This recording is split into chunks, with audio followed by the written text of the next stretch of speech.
지역의 이슈를 만나는 시간 헬로 이슈 토크 시작합니다. 7월 1일 서울 시청역 교차로에서 교통사고로 9명이 숨지고 7명이 중경상을 입었습니다. 당시 차량 운전자가 만 68세의 고령 운전자로 밝혀져 시민들이 고령 운전자 면허 반납을 요구하고 나섰는데요.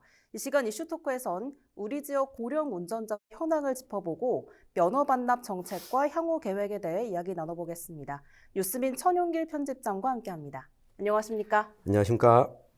네, 시청역 사고 이후에 많은 시민분들이 고령 운전자들은 면허를 반납해야 되는 게 아니냐라는 의견을 많이 내고 있습니다. 현재 고령 운전자 사고 현황부터 한번 짚어주시죠. 네, 지난 5년 동안 65세 이상 고령 운전자 사고 비율이 2019년에 14.5%에서 2023년 20%로 늘어났습니다. 지난해 이 보험개발원 통계에 따르면 65세 이상 운전자의 사고율이 4.57%, 그리고 65세 미만 운전자의 사고율은 4.04%. 이 사고율은 65세 이상이 조금 더 높게 나타났습니다. 이 경북의 경우에는 이 고령 운전자 교통사고 건수가 2017년에 2247건에서 2019년에 2761건으로 꾸준히 늘어나다가 이후로는 소폭 또 감소하고 있는 추세인데요. 네. 다만 사망자 수와 부상자 수는 계속해서 조금씩 늘어나고 있습니다. 그러니까 여기까지만 들으면 맞아. 그러니까 나이 든 운전자들 면허증 빨리 반납해야 돼. 사고 비율도 높아. 라고 생각하실 수도 있는데 네. 65세를 기준으로 높거나 낮거나만 계산을 했잖아요. 네. 그러니까 사고 운전자를 연령대별로 20대, 30대, 40대, 50대, 60대 이렇게 나눠보면 이 운전면허 소지자 대비 사고 비율을 살펴보면 가장 사고를 많이 내는 연령대가 20살 이하였습니다. 면허증을 딴 지 얼마 안 된 만 18세, 19세 운전자였는데 지난해 12월 자동차 면허 소지자 대비 가해자 교통사고 건수를 분석한 결과를 보면 50세에서 60세 사이와 50대죠. 그리고 61세부터 64세까지 면허 소지자 중 사고 건수 비율은 0.7%, 0.8%로 30대, 40대보다는 높게 나타난 것은 사실입니다. 근데 60세 이상 연령대 내에서 비교하면 이 큰 차이가 나지 않습니다. 80대 이상이 되면 오히려 비율이 더 낮아지게 됐습니다. 그러니까 65세, 50대 후반부터 사고 비율이 조금 늘어나는 것이지 80대의 경우에는 오히려 사고율이 더 떨어진다. 그러니까 그만큼 더 인지 능력이 상대적으로 운동신경이 떨어졌다고 스스로를 과신하지 않는 거죠. 그렇기 때문에 60대 중후반, 65세를 과연 근데 노인이라고 할 수 있을까?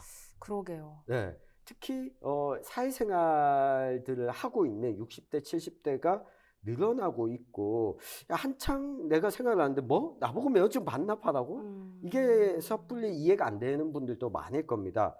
다만 이 80대, 90대가 되면 내가 힘들어서 운전을 못하겠다라고 하는 분들이 늘어날 수는 있는데 이게 연령에 따른 대책은 필요하지만 나이가 딱 지났다고 해서 야 면허증 반납해 이거는 좀 무리가 따른다. 이 사고를 예방하기 위한 정교한 정책이 필요하지 나이 때문에 너가 사고 냈어 그러니까 운전면허도 반납해 라고 하는 것은 상당히 좀 무리가 있어 보입니다. 네. 그렇죠. 연령별로 대책은 필요하지만 강제적으로 면허를 반납하게 하는 거에는 무리가 있다라고 말씀을 해주셨습니다. 그래서 강제가 아닌 고령 운전자들이 자진해서 면허를 반납하는 제도를 현재 많은 지자체에서 펼치고 있는데요. 우리 지역에선 지금 어떻게 진행되고 있을까요? 네, 경북 지역의 경우에도 운전면허 자진 반납 정책을 시행하고 있습니다. 65세 이상 운전자 수가 2021년 기준으로 26만 명, 그리고 지난해 30만 명으로 해마다 늘어나고 있습니다. 늘어난 이유는 상대적으로 이렇게 연령이 늘어나게 되면서 65세 이상이 늘어나게 되는데 면허증 반납자 수는 2021년 3,500여 명에서 지난해 5,400여 명 그렇게 많이 늘어나지 않았습니다. 인근 대구의 경우에는 면허증을 반납한 경우가 지난해 5,800여 명, 그러니까 경북과 대구 모두 면허증을 반납한 비율이 가지고 있는 사람 대비해서 2% 정도 밖에 안 된다. 네. 그러니까 이 고령 운전자 면허를 반납하는 사람들이 왜 이렇게 적냐라고 했을 때, 내가 면허증 반납하면 내가 운전을 안 하겠다라고 선언하는 것도 있지만 뭐라도 혜택을 줘야 되지 않겠습니까? 그렇죠. 그래서 이 반납에 대한 혜택을 보면 대구시는 10만 원 상당의 지역화폐를 대구로페이를 제공하고 경상북도 역시 지역화폐나 교통카드 10만 원을 제공하고 있습니다. 근데 현금이 아니라 그냥 지역화폐. 네. 아, 뭐 현금이라도 야, 난 더 이상 운전하지 않겠어. 그렇죠. 나 65세 됐는데 앞으로 20년 정도 더 살 거지만 난 앞으로 운전하지 않겠어. 근데 10만 원 준다고? 그러면 이 고령 운전자들이 면허를 반납하겠습니까? 생각보다 우리 지역, 특히 경북 지역 같은 경우에는 대중교통이 불리한 지역들이 상당히 많습니다. 그러니까 지하철, 도시철도와 버스만을 이용하더라도 내가 가고 싶은 생활권을 다 갈 수 있는 수도권과 달리 경북 맞죠. 지역은 내가 사는 곳이 도심에 살더라도 내가 이동하기 위해서 대중교통 수단을 이용하고 싶어도 이용할 수 없는 사람들이 많습니다. 맞아요. 근데 이런 이들에게 10만 원 혜택을 준다고. 택시 5번 타면 끝나는 돈을 맞아요. 없어지는 돈이죠. 네, 없어지는 돈인데 이 한창 60대 후반과 70대 활동할 나이에 면허증을 자 10만 원 줄 테니 반납하라고 하면 하기가 쉽지 않습니다. 때문에 이 고령자 이동권 보장 차원에서 보면 면허증 반납 정책이 지속적으로 유지될 수 있을까? 사실 좀 의구심이 들고요. 65세 이상 인구 비율이 앞으로 점점 늘어날 텐데 현재의 정책이 좀 부족하다. 혜택도 인센티브도 이걸로는 턱도 없다라고 네. 평가할 수 있겠습니다. 정말 말씀을 듣는 내내 네. 10만 원 받고 네. 제가 운전자라면 면허를 반납하게 될까라는 생각이 네. 드는데요. 네. 그렇다면 현재 정책들에서는 어떤 개선점들이 있어야 될까요? 우선은 이게 연령을 기준으로 일괄적으로 면허증을 반납하는 제도가 되어버리다 보니까 심리적 거부감도 생길 수 있습니다. 네. 안 그래도 나보고 65세 넘으면 나도 이제 나이 들었어. 맞아요. 나이 들면 운전도 못 할 거야 라고 하는 시선 자체가 불편한데 네.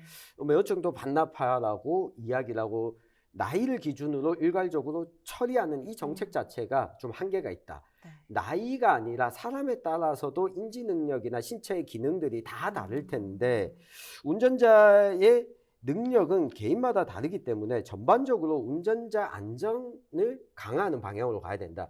특히 이 면허증 갱신 시기마다 그러니까 운전자가 가지고 있는 신체 능력과 기능적인 측면 등을 잘 측정하고 기능 검사를 강화하는 게 1차적으로 필요하다. 네. 나이와 관련 없이 이 기능이 떨어진다면 운전면허증 갱신하지 않는 쪽으로 가야 되는 게 필요한 거죠. 이 두 번째로 차량 내에 안전장치 장착 의무를 강화하는 방식입니다. 앞서 네. 우리가 잠깐 이야기 드렸지만 80세 이상의 사고 비율이 더 낮다고 이야기를 했잖아요. 네.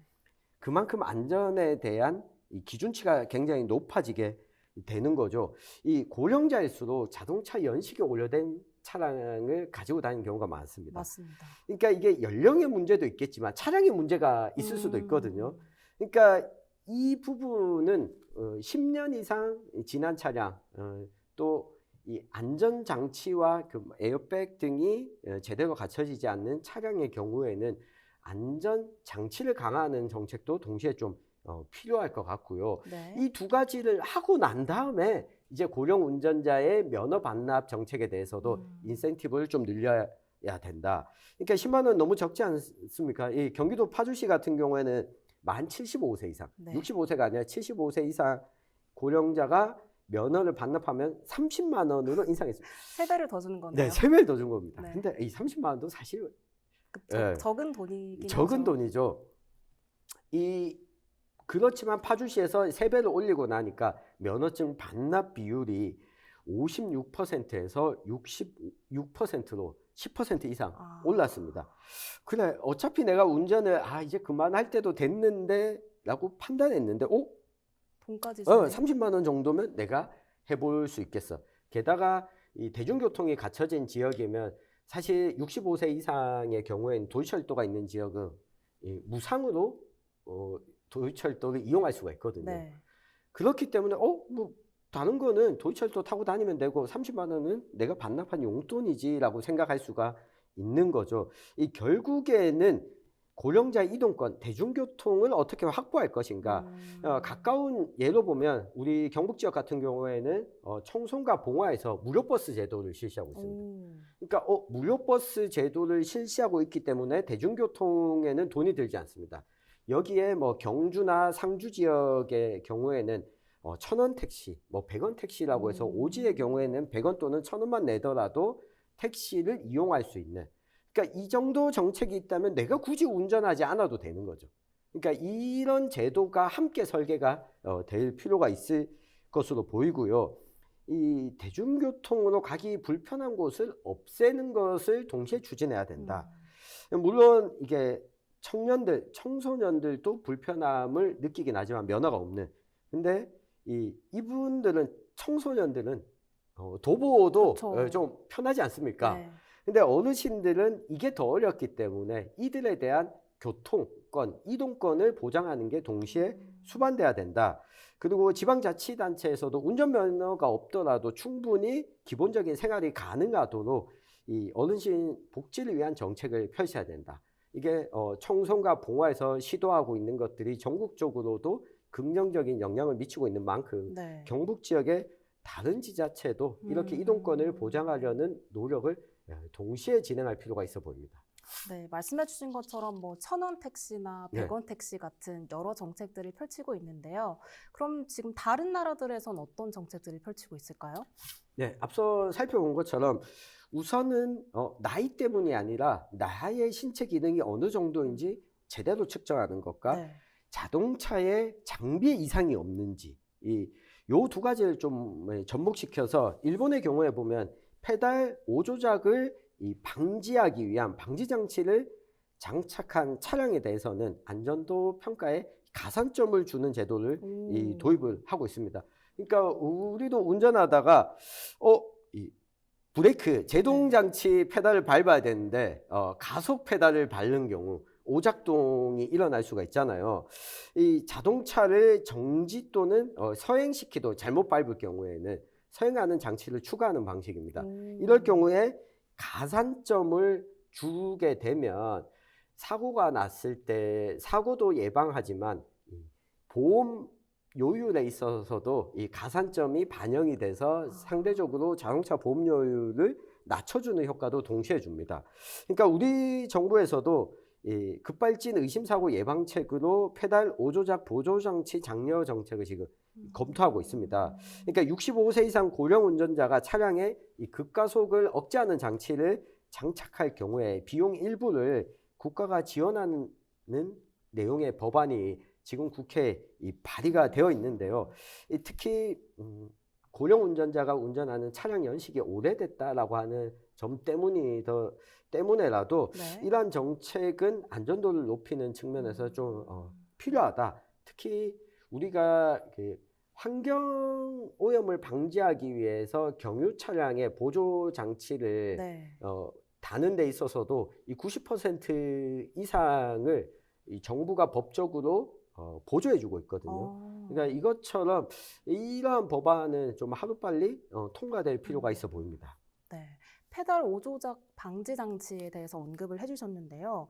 일각에서는 또 운전면허 반납의 대안으로 시간이나 장소의 구애를 받지 않는 한정면허 제도가 또 언급이 되고 있습니다. 네. 이미 시행 중인 곳도 많은 걸로 알고 있는데 어떤 정책일까요? 네, 유럽의 독일과 스위스의 경우에는 이 고령 운전자의 신체와 인지 능력을 검사한 다음에 이 정도를 측정합니다. 측정을 하고 시력이 안 좋다. 그렇지만 주간에는 시야에 크게 방해가 없어. 주간 운전은 괜찮아. 근데 야간 운전은 제한하는 한정면허를 발급하는 거죠. 때문에 고령 운전자의 운전 지역을 제한하는 경우도 있고요. 주행 속도를 최고 속도 제한보다 좀 낮추는 경우도 있고요. 그러니까 고령 운전자의 경우에는 그러니까 한정된 노선에서만 운전할 수 있게 집이나 뭐 병원, 집이나 마트 이렇게 제한하는 경우도 있습니다. 특히 스위스의 경우에는 이 정부가 교통안전 분야의 전담 의료진을 두고 있어서 고령 운전자가 자신의 운전 능력이 어느 정도인지 이 관련해서 의학적 상담을 실시간으로 좀 받을 수 있도록 제도도 마련하고 있고요. 이 한정면허 정책이 일본에서도 2022년 5월부터 시행이 됐습니다. 75세 이상 고령 운전자의 경우에 서포트카라고 해서 이 충돌 피해 경감 브레이크가 탑재된 서포트카와 브레이크 기능과 함께 엑셀을 밟아서 실수로 급발진을 막는 제도가 도입이 되어 있습니다. 네. 이런 자동차를 만약에 구입하게 되면 보조금을 받을 수도 있고 보험료 할인 혜택도 받을 수가 있고요. 일본에서는 또 시니어카가 본격적으로 보급되고 있는데 핸들형 전동 휠체어, 그러니까 전동 휠체어인데 핸들 조작이 가능한, 그러니까 이게 보행자 취급을 받기 때문에 운전면허가 필요가 없습니다. 우리도 이 전동 휠체어를 타고 다니는 고령자분들이 많이 계시잖아요. 네. 근데 이게 주로 인도 정도만 다닐 수 있는 정도이지 이동 거리가 길어질 경우에 좀 불편한 그렇죠. 측면이 있는데, 어쨌든 일본에서는 자동차 대신에 고령자가 이동할 수 있는 다른 대체 교통수단을 제공하는 것까지도 진행을 하고 있다. 그러니까 1회 충전하게 되면 30km 정도는 이동할 수 있고 최고 속도가 시속 6km라고 하니까 우리 흔히 뭐 킥보드나 네. 전기 자전거와 비교하면 속도는 약 3분의 1 수준이기 때문에 충돌 사고도 예방할 수 있고 충돌이 일어나더라도 큰 사고가 일어나지 않을 수 있도록 이런 정책을 시행하고 있는데 우리도 좀 참고해야 될 측면이 많은 것 같습니다. 네, 그렇습니다. 여러 나라들의 다양한 정책을 듣고 나니까 정말 아쉬운 점들이 좀 많이 보이는 것 같은데요. 현재 우리나라가 초고령 사회 진입을 앞둔 만큼 좀 더 다양한 대책이 필요해 보입니다. 네. 그러면 이 정책들 어디서부터 어떻게 시작을 해야 될까요? 네. 그러니까 대한민국이 2024년 6월 기준으로 65세 이상 인구 비율이 19.48%입니다. 20%를 넘으면 초고령 사회라고 이야기를 하거든요. 네. 이미 경상북도는 초고령 사회에 진입한 지가 한참 지났고요. 그렇네요.